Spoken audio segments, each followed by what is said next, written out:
तो भाइयों, आज का मुद्दा बहुत ही इम्पोर्टेंट है। तो एसएससी सीपीओ वालों, तुम लोग ध्यान से सुनना कि करना तो तुम्हें इसी से लड़ाई आखिर फाइनल जाके, कि नक्सली होते क्या और आते कहाँ से हैं। देखो, बहुत पहले ना चाइना में जोडोंग माओ थे। उनका प्रिंसिपल था माओवादी, जो इंडिया में आप कहते हैं कम्युनिस्ट पार्टी का, यानी लेबर और आपके जितने मजदूर वगैरह और ये लोग हैं किसान, इनको आगे लेके माओइज्म था। ये थोड़ा एक्सट्रीम जब हो गया तो इसे माओवादी का। तो बंगाल में एक जगह है नक्सलबारी। उस नक्सलबारी एरिया में मजूमदार ने भी सेम चीज़ ज़मींदारों के लड़ाई के लिए इस्तेमाल की। तो इंडिया में उसी को कह दिया गया नक्सलवादी, क्योंकि वो निकली नक्सलबारी जगह से। तो अब मैं ये क्यों कह रहा हूँ, क्योंकि एसएससी सीपीओ के बच्चों के दिमाग में जो प्रॉब्लम आ रही है वो माओवादी बनने में उनको मदद करेगी। अब भाई, एसएससी तो उनको जॉइनिंग दे नहीं रही है, और जिस हिसाब से इन्होंने हरकत कर रखी है, मुझे लग रहा है जल्दी ये लोग ज्वाइन कर लेंगे कम्युनिस्ट कुछ, और माओवादी बनेंगे। और भाई, पर्सनली मैंने तो सोचा है मैं लाल सलाम बनूंगा। लाल सलाम क्या होता है? किसी भी एरिया का माओवादी का जो हेड होता है उसे लाल सलाम कहते हैं। और अगर किसी को जोनल हेड बनना है तो मुझे वो करना, क्योंकि सीपीओ वालों को तो एसएससी वाले रिक्रूट कर रहे हैं, सिरा इतना टाइम लगा रहे हैं। ये सब मजाक है भाई, एसएससी वाले देख रहे हो तो मुझे उठा मत लेना। उठा भी लोगे तो क्या ही कर लोगे, रिजल्ट तो दे नहीं रहे हो। और मजाक ही है। तो भाई, वो रिजल्ट आना होगा तो 15 तक, मुझे लग रहा आना होगा तो 15 तक बस वेट कर लो, आ जाएगा। वरना सीधे 24 सितंबर तक लटक जाएंगे अब लोग, जब तक कोर्ट नहीं कहती। इसमें बात करने पे हर जगह से एक ही चीज़ पता चली है कि एसएससी की तरफ से दिक्कत नहीं है, दिक्कत बीएसएफ ने की है। क्लैरिफिकेशन बीएसएफ की तरफ से नहीं हो पा रहा है, प्रॉब्लम बीएसएफ की तरफ से आ रही है। हाइट वाला इशू भी बीएसएफ ने खड़ा किया है। हर एक चीज़ बीएसएफ ने की है। फिजिकल मुजफ्फरपुर में भी दिया था सीआरपीएफ, सीएच सीआरपीएफ एमजेडआर। उन लोग कहते थे वो बहुत स्ट्रिक्ट है और बीएसएफ वाले बहुत बढ़िया हैं, पर मैं तो कहता हूँ भाई यही ठीक है कि स्ट्रिक्ट आदमी है, कम से कम उन्होंने काम तो ऐसा किया जिसकी वजह से रिजल्ट नहीं अटका।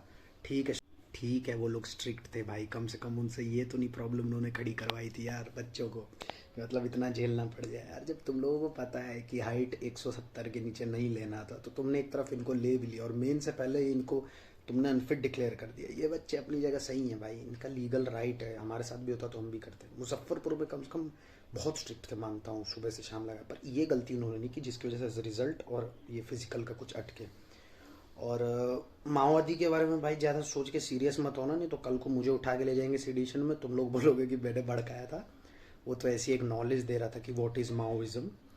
और पर्सनल चॉइस, अगर किसी को ज्वाइन करना है तो कर भी सकते हो, क्योंकि बच्चा मेंटली इतना प्रेशर और ट्रॉमा झेल चुके हैं ना, मतलब करे तो करे क्या आदमी यार। दिक्कत ये है ना, आखिर फाइनली आदमी करे तो क्या।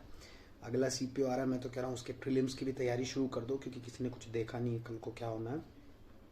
और बच्चे पूछ रहे थे अगले प्री का कट ऑफ क्या, भाई मुझे क्या पता भाई, मेरी तो खुद लगी, वेट कर रहा हूँ रिजल्ट का। लेकिन मिनिमम 140 मान के चलो, क्योंकि हम लोग रिपीटर हैं। अगर वापस बैठेंगे एसएससी सीपीओ में, हम देंगे पेपर, तो हम क्या, सब जितने हैं कट ऑफ तो उठेगा ही। क्योंकि ये सब वो बच्चे जिन्होंने फाइनल सिलेक्शन के लिए वेट कर रहे हैं, पढ़े लिखे अच्छे रिपीटर हैं, एज हो रखी है, और जिनके पास चांस है, कईयों की एज चल गई, ये पकड़ के रगड़ देंगे, कट ऑफ उठा देंगे। तो 140 के नीचे तो आप सोचो ही मत। और जिसको फाइनल सिलेक्शन चाहिए प्री में, 150 प्लस टारगेट लेके चलो। और स्कोर इंग्लिश में ज़्यादा होता है मेंस के लिए, तो जो पूछ रहा था मैं बता दूं भाई, इंग्लिश मेन सब्जेक्ट है। 250 आपको अभी भी इंग्लिश ही देगा 400 में से, तो इंग्लिश पे मेन फोकस रखना है। और रिजल्ट का तो भाई अब क्या बोलूँ। मेडिकल का, अच्छा पहले मैं बता दूं, जिसको अभी भी सर्जिकल अपना पॉइंट है, सर्जरी करवाना है करवा लो, क्योंकि मेडिकल की डेट अगर आएगी पहले, ऐसा नहीं होता पहले रिजल्ट आएगा फिर डेट आएगी, तो आपके पास अभी भी 1 महीना आराम से तान के खाओ, सो ये वो। मैं भी तब तक सोच रहा हूँ बॉडी वॉडी बना लूँ। और भाई जो देखता है थोड़ा सब्सक्राइब भी कर दो, कि मैं सोच रहा हूँ सब्सक्राइबर बढ़ा के थोड़ा इसकी रीच बढ़ा दूँ, और आवाज़ एसएससी तक पहुँचे। भाई कितना झेल रहे हैं हम लोग, उनको पता चलना चाहिए। दूसरा सबसे बड़ा मुझे जो दिक्कत लगा, आंखें खुल गई इस टाइम पे टीचरों को लेके। क्या होता है ना, कुछ टीचर फेज 13 आया, यूपी पुलिस, यूपीएसआई, सीजीएल आया तो भगत हो जाते हैं उन्हीं के। कोर्स बेचना हो तो सीजीएल के टाइम तो भुखमरी दिखा रहे थे कि भाई खाना नहीं खाऊंगा, है दंगे की तरह। और जैसी सीपीयू में बच्चे नहीं है, कोर्स बिकने को कोई है नहीं, अपना औकात दिखा दिया उन्होंने, रंग दिखा दिया। तो एक दो टीचर्स अच्छे हैं, उनको छोड़ के तो मेरा विश्वास उठ गया। सब पोंगल है साले, मतलब ही हैं, बिजनेसमैन है। अगर इन्हें सच में देश की सेवा करनी होती तो ये लोग कहीं फौज या कहीं वैसे भी ज्वाइनिंग लेते, लेकिन पैसा इन्हें दिखा तो बिजनेस ही कर रहे हैं लोग, इनका तो क्या ही बोलूँ मैं। और बहुत नीच हरकत है टीचरों की आजकल की, रियलिटी तो यही है। कुछ सर टीचर्स, खान सर जैसे अच्छे लोग हैं, हर्ष प्रताप सर भी आवाज़ उठा, कुछ लोग हैं बढ़िया, लेकिन बाकी आप समझ ही गए होंगे। अभी सीजीएल होता तो धरना दे देते। डिस्पोज हो गया उसका केस, जॉइनिंग भी हो गई, सीपीओ के बाद उसका पेपर हुआ है। सोचने की बात ये है। बाकी माओवादी का तो मैंने बता दिया है सीरियस मत हो जाना भाई। बाकी देखो, वेट करो, देखो क्या होता है, शायद आ जाए रिजल्ट, होप्स हो तो। मैं भी वेट कर रहा हूँ, देखते हैं।